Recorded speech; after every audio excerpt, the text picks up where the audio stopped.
Alors, on se lance avec une question tirée de notre article d'ailleurs, un peu directe. Vos potes sont-ils des hérétiques? Ah oui, ça met dans l'ambiance directe. C'est parfait pour introduire Day of Ascension, ce nouveau jeu dont on va parler aujourd'hui. Exactement, un jeu de déduction sociale qui, d'après ce qu'on a compris, essaye de capter toute la paranoïa de Warhammer 40 000. C'est ça, voir comment ils arrivent à mettre cette ambiance assez lourde de 40K dans un format de jeu rapide, accessible. On va explorer ça, comment cette suspicion, cette trahison du 41e millénaire, elle est transposée. Alors le concept de base, ça ressemble à des choses connues. Oui, oui, sur le papier, ça reprend les codes. Un jeu à rôle caché pour 5 à 12 joueurs. T'as la majorité, les loyalistes, fidèles à l'Imperium, et puis t'as des infiltrés. Les cultistes Genestealers, c'est ça, les traîtres. Voilà. Les traîtres. Objectif classique, les loyalistes doivent démasquer, les cultistes doivent rester cachés, semer la pagaille, corrompre si possible. Et tout ça en partie courte, c'est ce que disait notre article, genre 15 minutes. Ouais, autour de 15 minutes. Ça fait penser bien sûr au loup-garou ou même à Among Us, mais bon, avec le vernis grimdark de 40K, ça doit être autre chose. J'imagine. Surtout qu'il y a une mécanique clé qui a l'air très thématique, le baiser du Genestealer, rien que le nom. Ah oui, ça sonne très culte Genestealer. Et c'est plus malin qu'une simple élimination en fait. Ah bon? Explique-nous un peu. C'est une mécanique d'infection. En gros, un traître peut, secrètement, convertir un loyaliste pendant la partie. Paf, il change de camp. Ah ouais, d'accord. Donc la personne à côté de toi en qui t'avais confiance. Exactement. Elle peut devenir un ennemi sans que tu le saches tout de suite. Ça, niveau paranoïa, ça doit monter en flèche. Carrément. Ça colle nickel à l'ambiance infiltration, corruption insidieuse des Genestealers. C'est pas juste un thème plaqué, quoi. Tout à fait. La mécanique crée la paranoïa du lore. Mais notre article mentionnait aussi que ce n'est pas juste un loup-garou reskiné. Il y a d'autres éléments. Oui, les cartes destin. Qu'est-ce que c'est ce truc? Alors ça, c'est un paquet de 56 cartes.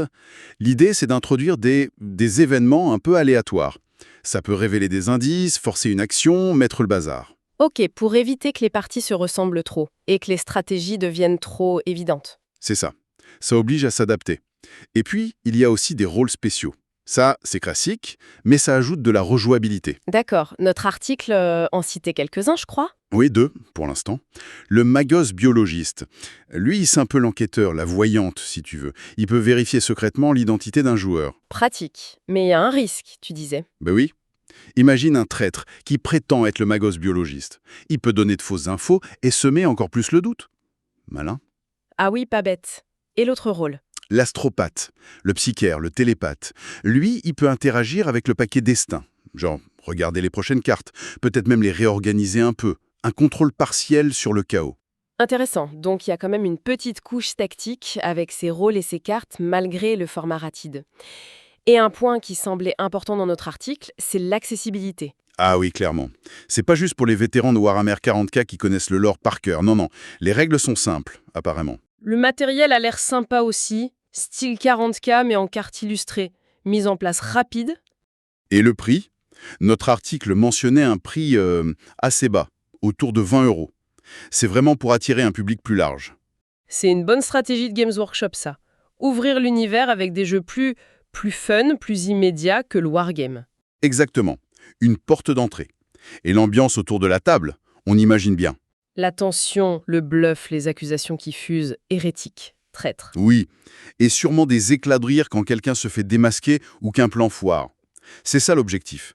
Créer des moments forts, en plein dans le thème de la trahison et de la suspicion. Bon, pour résumer ce qu'on a vu dans notre article. Day of Ascension, ça s'annonce comme un jeu de déduction sociale rapide, bien ancré dans 40K grâce à des trucs comme l'infection Genestealer.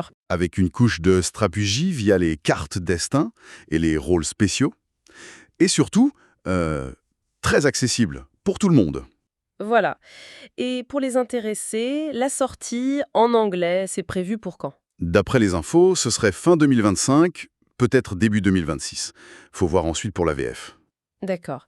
Merci pour cet aperçu et pour conclure, une petite pensée inspirée par tout ça, cette méfiance du jeu, cette suspicion. Est-ce que dans la vie de tous les jours, la simple idée qu'on puisse nous cacher quelque chose, ça ne change pas déjà notre façon de voir les autres, même pour des broutilles? C'est une bonne question. Ça rappelle que la confiance, c'est jamais acquis à 100%, hein, que ce soit dans un jeu ou dans nos interactions quotidiennes. De quoi réfléchir, c'est sûr, en attendant de pouvoir accuser ses amis.